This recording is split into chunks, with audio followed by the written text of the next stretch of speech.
out to all the students out there, right? If you're in school, you're learning, you're in a barber school where you feel as though it is not really like teaching you anything. Listen, at the end of the day, the school is only trying to help you pass the state board, all right? They're not trying to make you the best barber possible. So if you're in that school that's like that, just stay the course. Don't get discouraged. Don't feel defeated. Don't feel let down. Don't feel, just keep doing your due diligence as far as trying to get better, trying to learn. You know what I mean? Watching these videos. So in this one, I'm not gonna speed it up at all. I'm gonna just show the full haircut, no ramps, no time lapses, no none of that, all right? So just pay attention. Remember, which the biggest part of cutting down time is memorizing your steps, right? So get familiar with your steps and lock those in on every cut, all right? It's your boy 360 Jeezy. Stay tuned. 360 Jeezy. 360 Jeezy. 360,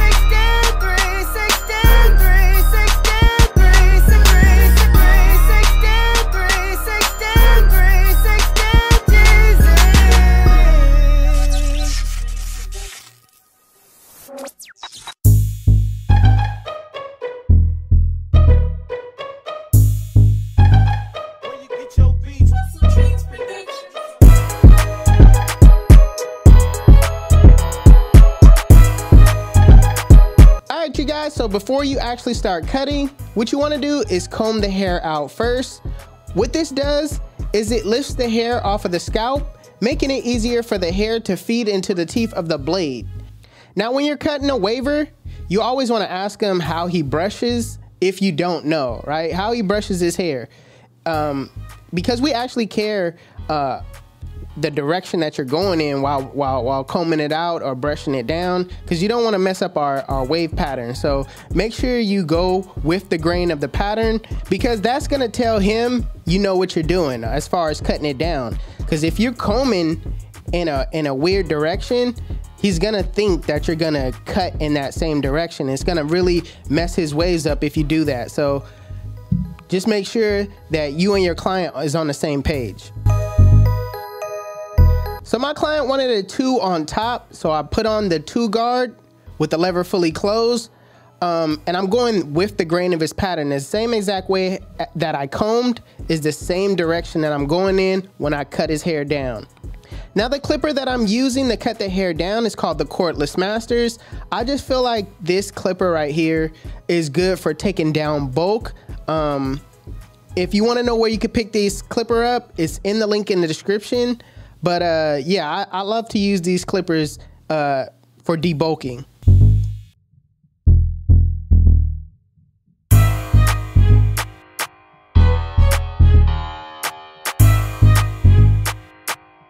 So I like to keep the crown area thicker. So I went and opened the lever on my clipper and just going with the grain of that swirl that he has in his pattern. You always want to make sure you keep the crown thicker. As wavers, we want to build waves in that area, and by cutting it the same length as everything else, it's gonna cut it lower. I don't know what it is about the crown area, but the crown area always gets cut lower when you try to, you know, cut everything the same length. So make sure you go a guard size higher or open the lever. So the way I took down the left side versus this right side is totally different, and that's because how he brushes his hair and how he wants his pattern to go. So right now I gotta kind of go at a diagonal downward rather than across like I did on that left side. So really make sure you pay attention to the pattern of the hair.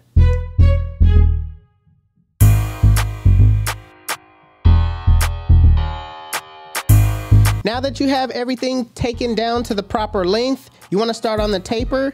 I'm going to start by setting my bald line in using my Babyliss FX trimmers. Now, I'm not going to put any bend to it because he wants a high-low. I'm going to give him a high-low taper. It's basically just taking out the hooks, all right? So I'm going to be as straight as possible, as neat as possible, and make sure I turn the blade around and go up so I don't leave a harsh line.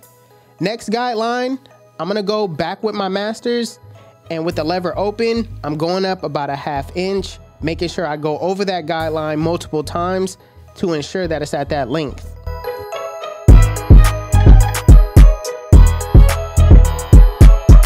I'm also gonna be fading my client's beard in, so the same thing I did to the top, I'm gonna do to the bottom.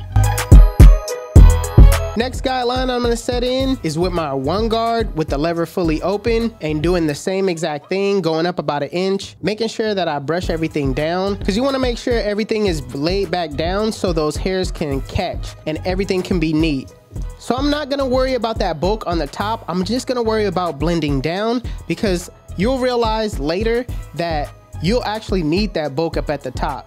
So right now, I got my 0 guard on with the lever fully closed, and in a flick out motion, I'm flicking out that middle line. I'm starting below the line, flicking to the line, using my corners the entire time.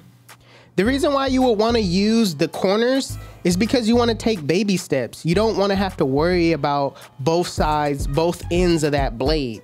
Doing it this way, you're only focusing on one thing at a time, which is that right side corner. So sometimes the 0 guard close doesn't take out everything. So what you want to do is, with the lever open, just kind of go in those areas in the same way that you use the 0 guard, just using your corners and just kind of debulking those areas where you see bulk. Now with the lever fully closed and a flick out motion, flick out that bottom line. I'm basically doing the same thing, using my corners.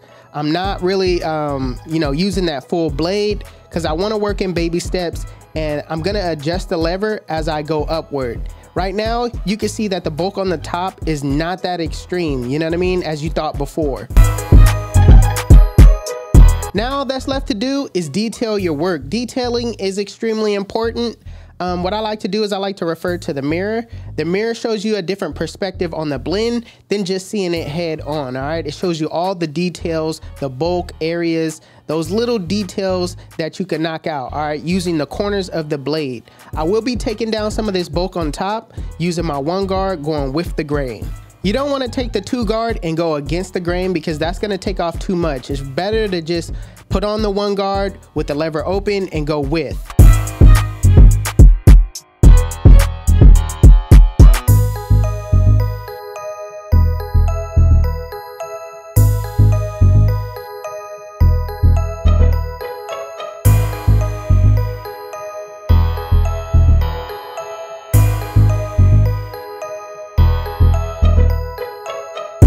Now when it comes to the back, I use the same exact steps. It's a lot more room to work with. I set in my bald line first, and I make sure it's just as neat as possible, all right?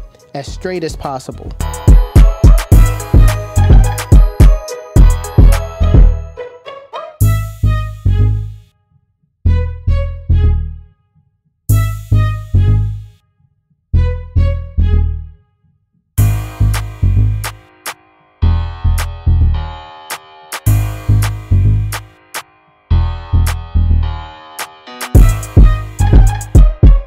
Next, with the lever open, I'm going up a full inch this time. I don't have like, a little space to work with like I did in the front.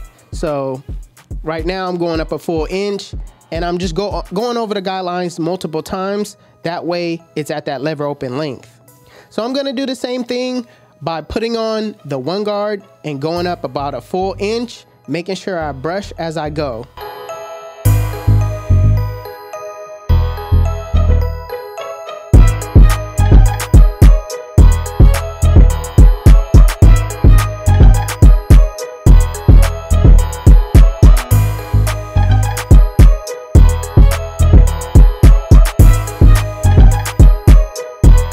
So right here, I'm gonna go with the grain with the 1 guard, knocking it down. Like I said, I don't wanna, debulk this too much by going with the 2. So I'm just gonna go with the grain and kind of just flick out this harsh line, with the lever open as much as possible by just flicking out a little bit. You can also put on the 2 guard and do the same thing, but since I had this guard on, I just knew how to finesse it. So next, putting on the 0 guard with the lever fully closed and a flick out motion, flick out that middle line. Now, as you can see, I'm using my full blade on this one because, like I said, it's a lot more room to work with. Still kind of using my corners here and there, but for the most part, I'm using the full entire blade, just because, like I said, it's a lot more room to work with.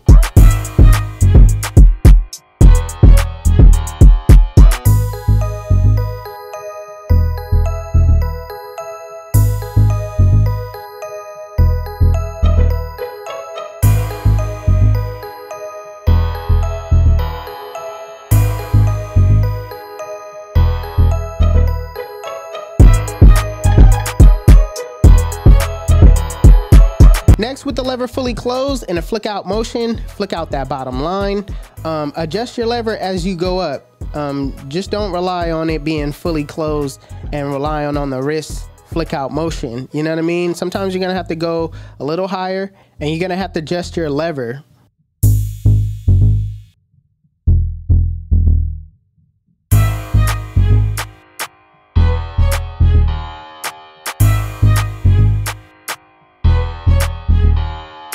So after I take out the bottom line, I'm just gonna continue to detail my work as much as possible, knocking out those areas where I see bulk.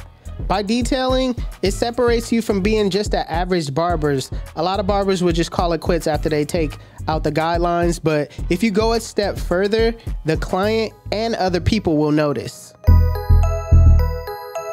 So I'm gonna prep my client's front line by adding some shaving cream. What this does is cleans the hair, dries out the skin. That way when you put in a line, it's crispy. I'm also gonna apply a hot towel to my client's hair. That way, you know, like I said, it cleans the hair and it dries it out. I'm also checked to see if the client was comfortable with the heat. You know what I mean? Don't just, you know, warm it up and then apply it on your client's head. Make sure that you double check with your client to make sure everything is comfortable. So while I have the hot towel, you know, doing what it does, I'm basically just gonna work on my client's beard. That's gonna kill two birds with one stone. That way you're not just waiting around, waiting for the, you know, the top towel to do what it do. You always wanna move on. You don't wanna just stay stagnant. You don't wanna get on your phone and just, you know what I mean, waste time. Utilize your time wisely.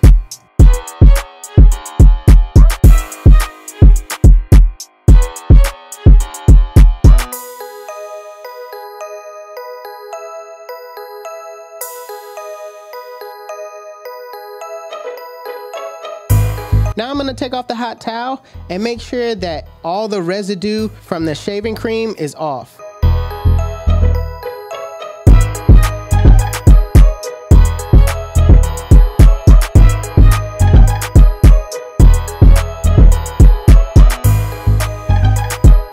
I'm also gonna add some hairspray to my client's front line.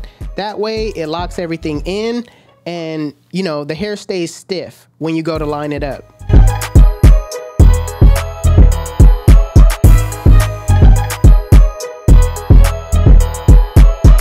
So as I'm waiting for the hairspray on the front to dry, I'm gonna work around my client's ear with a lineup. I always start at the top, making that C cup, and then working my way back down. The liners that I'm using are called the Wall High Vis, all right? And if you guys wanna pick these trimmers up, you can check out the link in the description below.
when I go to line my client up, I always start in the middle first. The reason why I start in the middle is to shorten the distance from end to end, all right? So start in the middle, I go to the right side, then I go to the left, all right? That way I could keep the lineup in the front as straight as possible.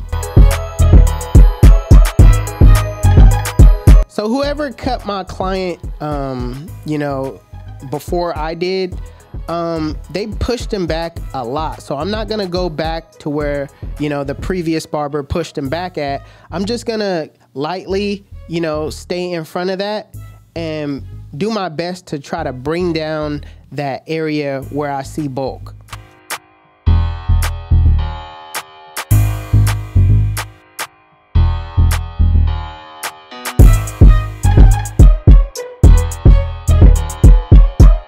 So I'm gonna go back with my clippers with the one guard with the lever fully closed, and I'm just gonna take down that area as much as possible. That way, you know, you could kind of blend it in and it doesn't look so bad.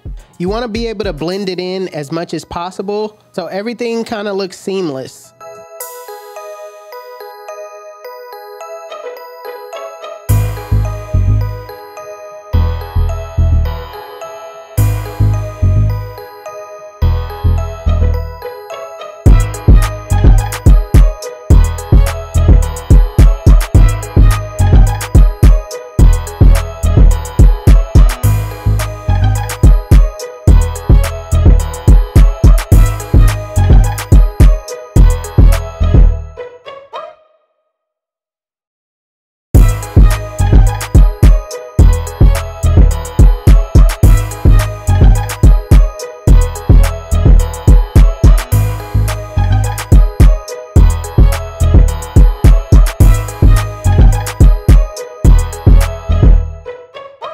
So same thing on this side. As you can see, my client's lineup is pushed a little bit. I'm not gonna go far to that dark spot like that other barber did. So I'm gonna stay in front of it. This is the first time I'm cutting this client, so you know what I mean? Like I gotta repair it, you know what I mean? Because if he comes back again, it's like you wanna make sure that you set the foundation for what your client looks like going out the door. You know what I mean? You don't want to, you know, put him back like the other barber did. You know what I mean? Make sure you repair as much as possible, blend out that area as much as possible. That way, when he locks in with you, you know, he knows what a haircut really is supposed to look like. His hairline is supposed to look like.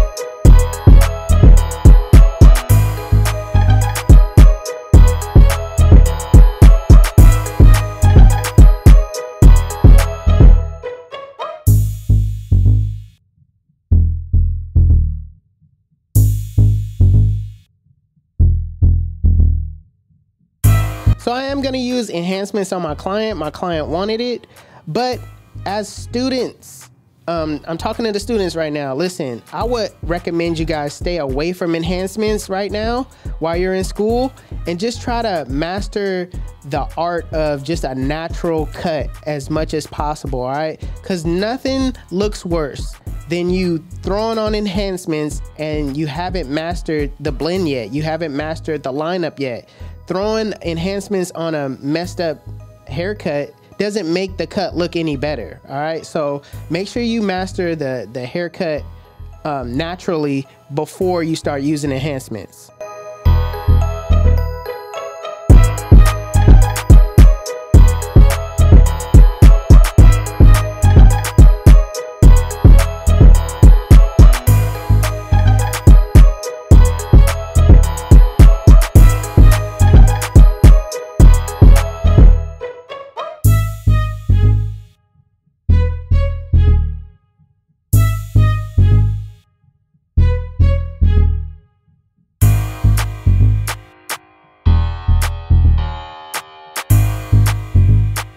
So this pencil that I'm gonna use is called the Barber Magic Pencil, all right?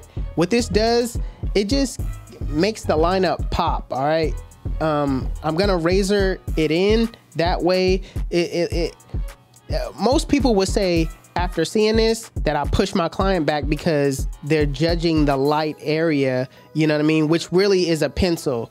But we know that, you know what I mean, as a barber, you know that you use the pencil, so it's really not a pushback, you know what I mean? But most people will look at this and be like, oh, you pushed him back just because you seen the lighter spot. No, what you're seeing is the pencil and the lineup just popping out.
Listen, let me tell you why they call me 360. When they sit in my chair, I spin them in a full 360, and they come out looking like God did. YouTube. This is the cut. And if you like it, make sure you give it a thumbs up. If you're new to my channel, please hit that subscribe button. Also, HustleDreamProduction, that's my brother. He does all my beats. His YouTube channel will be linked in the description below. Make sure you guys go give him a follow. Also, if you want to know where you can find any tools that you've seen in this video, links will be in the description below. Otherwise, you guys can follow me on Instagram and TikTok. My TikTok is official360Jeezy and my Instagram is 360Jeezy. But it's your boy 360Jeezy, and I'm out of here.